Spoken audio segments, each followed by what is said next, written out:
Buhari has hypnotized Nigerians like no other president.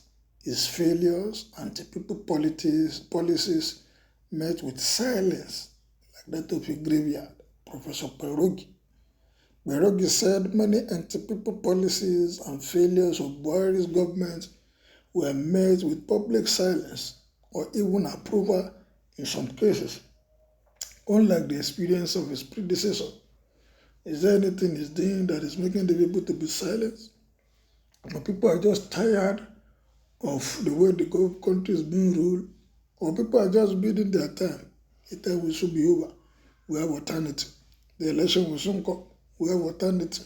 Not knowing that it is only those that survive between now and the 2023 election that will be allowed to vote.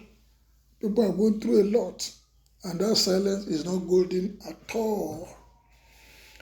In a United States-based Nigerian social critics, Professor Kperogi has described President Muhammadu Buhari as the most successful hypnotist, saying even Adolf Hitler, the leader of Nazi Germany, does not come close.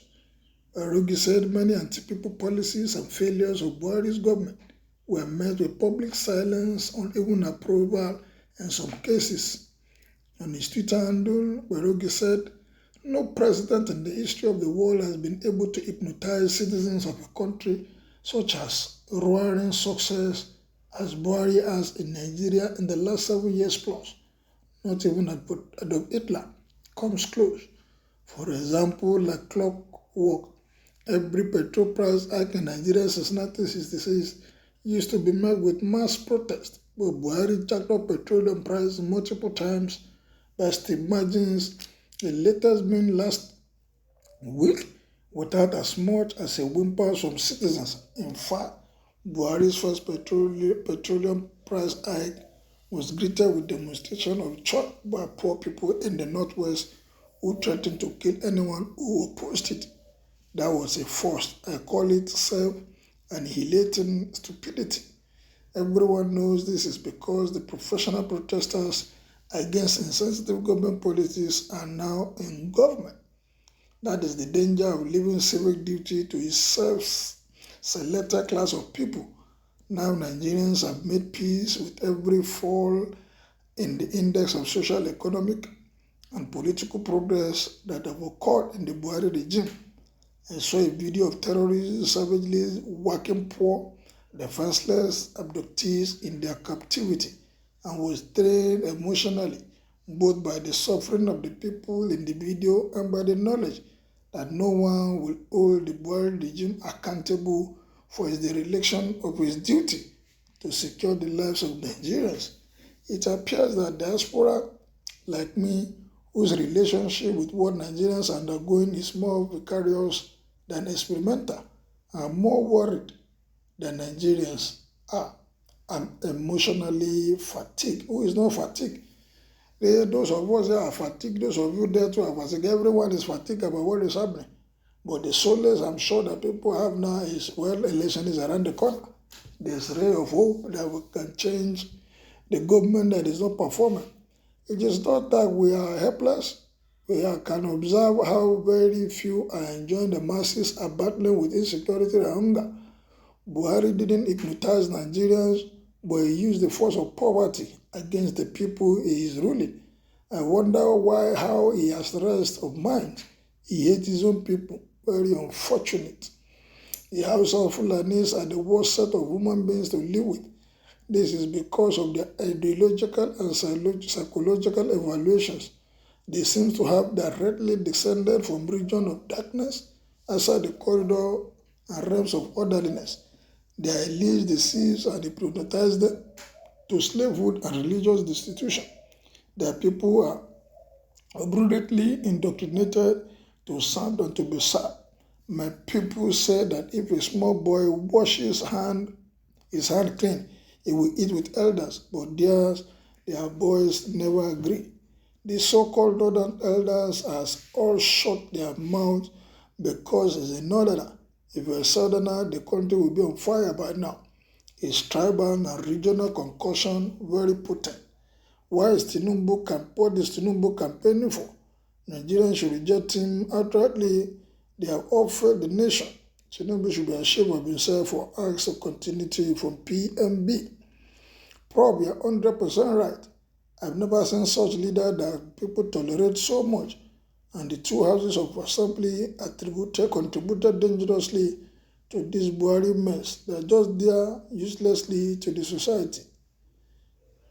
Because we do not have any real opposition capable of leading the battle to challenge his anti-people's policies, unlike when we have ACN and later APC as opposition, it is better a formidable opposition begins to prepare to work in the country. I used to be baffled anytime you mention some of President Muhammadu Buhari's method of governance. Remember that we have upper class and lower house. What is their work is not to checkmate the executive. If their system of control are not appropriate for the citizens, the House can call for a vote of no confidence and impeach the president. Look at ASU cases. To me, our problems are these people. They are the ones who want to ruin this country. They are bulldogs without teeth. Look at the amount of resources they are wasting on themselves. This man is absolutely correct. This was the first thing they concocted with APC February on assumption of office, so that Nigerians would not talk, riot or protest, but it is fading gradually. You are very correct, it is not ordinary. These things cannot happen anywhere and the people will still be there. Nigerians find it hard to believe that politicians resort to spiritualism platforms to quieten the people, so that in the face of their glaring incompetence and perpetration of injustice and sowing seeds of disunity in the country, Nigerians are tired and unable to find strength and voices to rise up to challenge the excesses and put an end to tyranny and abuses. That is why Tinubu and Atiku must opt to retire from politics after Nigerians have elected Peter Obi as president of Nigeria come 2023. It is all our fault. God has given Nigeria what they have cried for. That is the kind of leader that suits our behavior, so no complaints. Actually, PDP as the main opposition lost its voice somewhere along the way. The party and Nigeria miss Kola Ologbondiyan greatly. I'm also wondering why we have been so docile. He did not hypnotize Nigerians, but that Nigerians are afraid of his foot soldiers everywhere. Herdsmen, bandits, Boko Haram, having Fulani as head of key positions. How do you speak against this kind of thing? Life is for the living and not for the dead. That is where we are. I may choose to say that really we are not hypnotized, but being that with the whole security architecture did not consider federal character, nobody can oppose what it has or bite the finger that fits it. If not, Nigeria will not be an exception of what has happened in places like Mali, Guinea, and Burkina Faso. What are you insinuating, sir?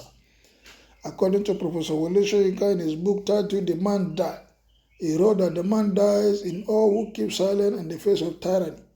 All Nigerian men are presently dying, not even the ones scavenging for maggots, invested Clarion Call, the Reno, and others, with various tags as political activists, social media influencers, human rights campaigners, all are lily-livered and pirate on social media's platform. Killing everywhere, economic breakdown, insecurity, everybody is afraid. Well, are we afraid to talk? What is your opinion on this comment? Did Mr. President hypnotize Nigerians or what happened? Kindly make your opinion known as a subscribe to my page. Thank you, good day, and God bless.